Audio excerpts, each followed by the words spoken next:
gospel lesson that is ripe for conversation. We could do much with the lesson that we heard this morning and go in many, many different directions. In fact, I spent some time this last week on Wednesday with the Wednesday Eucharist group talking about this lesson, and then I had some time with EFM last night talking about this lesson, and the two conversations were not at all the same. But, as has been true for the last several weeks, we're not going to spend time with this gospel lesson. We'll have to address that another time. We're going to continue to look at our treasures and our hearts and see if the two of them are really in the same place. Matthew 6, 1 through 6 says these things to us. Be careful that you don't practice your religion in front of people to draw their attention. If you do, you will have no reward from your Father who is in heaven. Whenever you give to the poor, don't blow your trumpet as the hypocrites do in the synagogues and in the streets, so that they may get praise from the people. I assure you, that's the only reward they'll get. But when you give to the poor, don't let your left hand know what your right hand is doing, so that you may give to the poor in secret. Your Father, who sees what you do in secret, will reward you. When you pray, don't be like the hypocrites. They love to pray standing in the synagogues and on the street corners so that people will see them. I assure you, that's the only reward they'll get. But when you pray, go to your room, shut the door, and pray to your Father who is present in that secret place. Your Father who sees what you do in secret will reward you.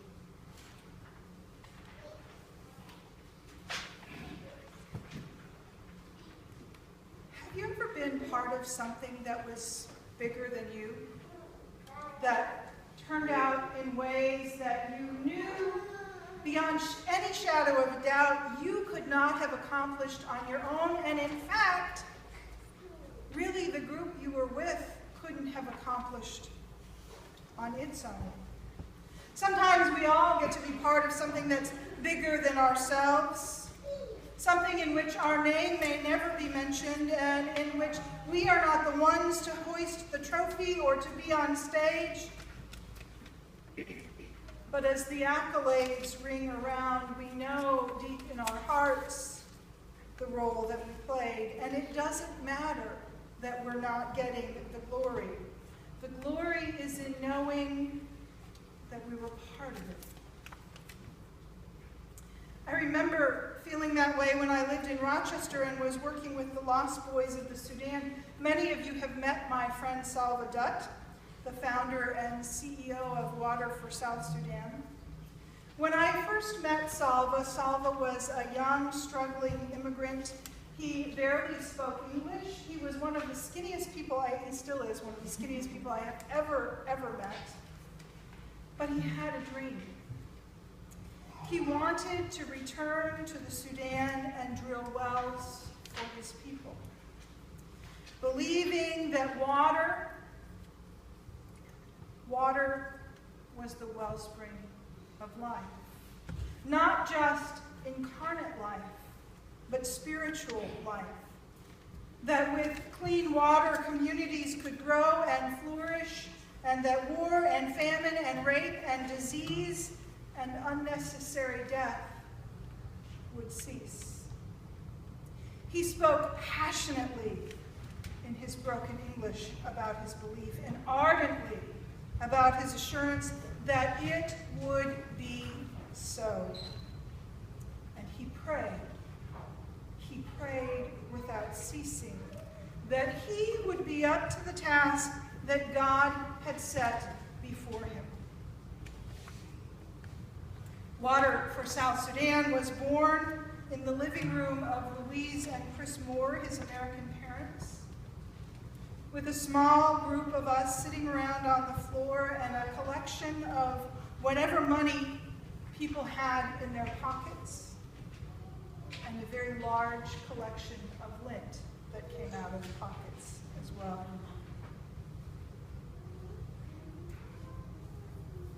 It was born, and it grew, and it grew, and it grew. In 2014, Water for South Sudan drilled 40 wells, more wells than they had drilled in any year of their existence. But more importantly, some new initiatives began to take place. An initiative that taught the Sudanese people about water sanitation and hygiene was born. And an initiative called the United Peace and Development Project, a collaboration between a Nuer Sudanese young man and Salva, a young man from the Dinka tribe, came to life. The two tribes that had traditionally been warring for as long as anyone could remember met across a table and through a handshake formed a new vision to end war in the Sudan for all time. Something bigger than any of us who sat on that living room floor ever imagined had been born and was thriving and was bringing about the glory of God. Jesus warns that when you are trying to do good, be sure that you don't make a performance of it. Your actions might be a good show, he says, but God will not be cheering. When you do things for someone else, don't call attention for yourself. Jesus begins this warning with the phrase, be careful. Be careful. Be very, very careful. Most of the time we use that phrase because we think there's a good chance that someone could get hurt. I, like you, often to tell people to be careful when they are out and about. My mother, even though I am 54 years old, still tells me to be careful. Now, in part, she knows that I'm apt to fall down the stairs, or close my finger in a door, or close my hair in the car door. But she also knows, and she'll often ask, Leslie, are you going to be driving on I-95 today? And I say, yes, Mommy, I am. And she says, please be very careful. And she says that because she knows that not long after I moved here, I was in a 10-car pileup on 95. She also knows that 95 is just a crazy place to drive. So she says, be careful, because it appears to her that the things that she is warning me against have a good likelihood of occurring, and soon. Be careful. Jesus gives us this warning because he cares about our hearts and our lives and our treasure. He knows that if we seek credit for the good we do, if our actions become a performance, then our hearts will suffer. He knows that if we are doing something for our own pursuits, we are going to miss the opportunity to do something that is far bigger than we could ever be. Yes, we will get our credit, but our credit pales in comparison to what we receive when we give humbly before our God. Jesus links giving to the poor and spending time with God. How many of you spend regular time outside of Sunday morning with God? Very good, very good. Jesus says if we want to truly be generous givers and to experience life more fully, we must be people of prayer. We will never give in extravagant and sacrificial ways if we are not abiding with God. abiding with. What a gorgeous word that is, abiding. To abide with someone. Abiding with someone is very different than simply going along with them. It connotes a sense of deep presence with them, of deep knowing of them. Abide with God, Jesus says. Jesus also says that we need secret places where God can speak to our hearts. How many of you have a special place in your home where you go and you pray with God, where you speak with God, where you listen to God? When I was a little girl, the closet in my bedroom had a little hidey hole way, way in the back. They had apparently just decided that it wasn't worth putting drywall all the way back in there, so you could sneak back in and be back tucked between the studs. It was just enough room for a little girl to sneak back there with some of her favorite things. It was there that I went to talk to God, to spirit away the hopes and dreams and fears that I did not want anyone other than God to know. No one gives in amazing ways just because there is great need. We give in extravagant ways because our hearts have been changed by spending time with God. If you want to experience life more fully, we must respond to all that God has done and is doing and will do for us by seeking to participate in what God is doing in the world. It is why whatever we do here on Sunday morning, whatever communion we receive at that table, is never completed until we enter the world.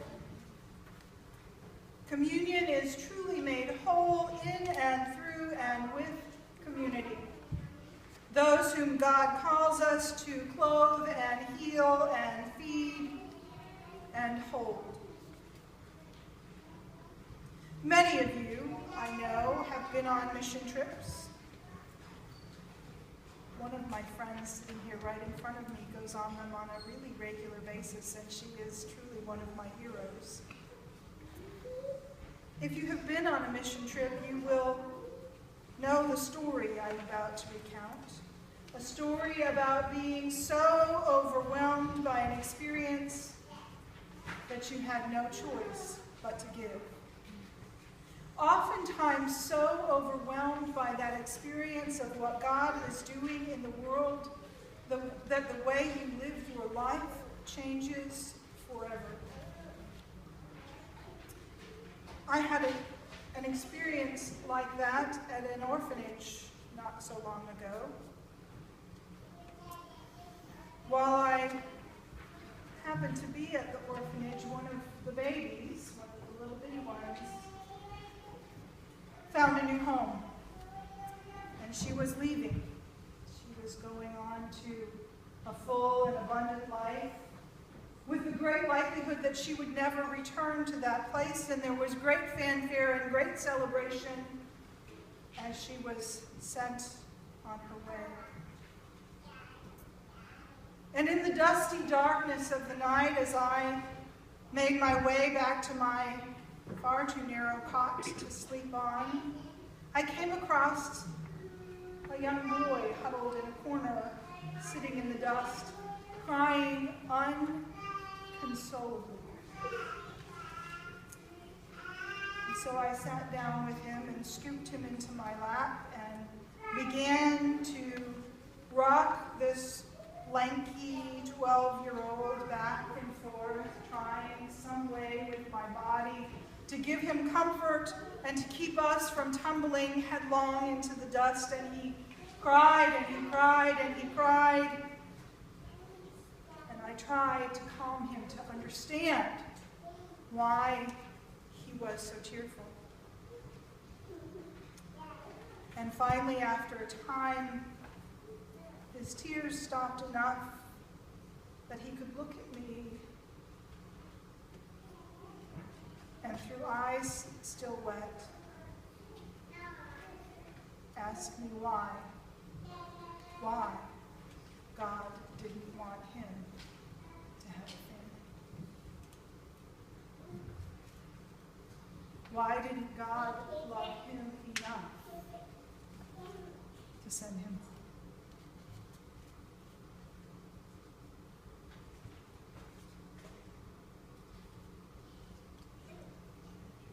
It wasn't that he begrudged his sister's new home.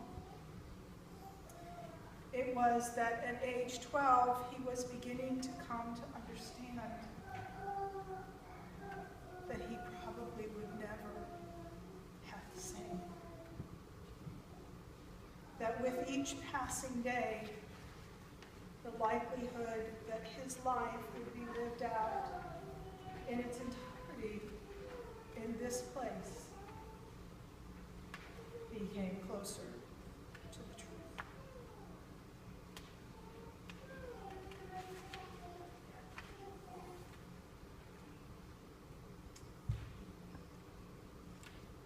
Have you ever sat with someone as their cries go from inconsolable wet tears to dry sobs to exhausted sleep? Knowing that tomorrow will be the same.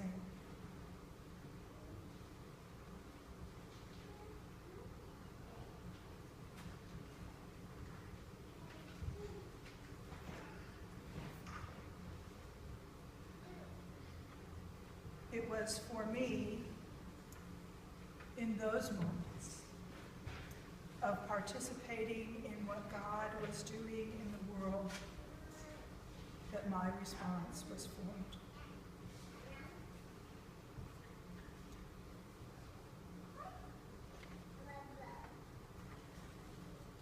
We are considering how we are investing our lives. Our goal and God's goal for each of us must be to invest our time, our money, and our energy in the things of God. Things that are much bigger than what one or two of us can do on our own. And in so doing, we step into this larger place. We get to be a part of things that only God can do, and only God can do when partnered with us.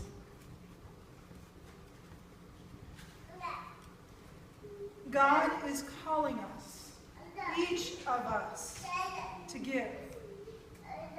To give of our lives, to give of our labor, to give of our treasure, to give of our very selves.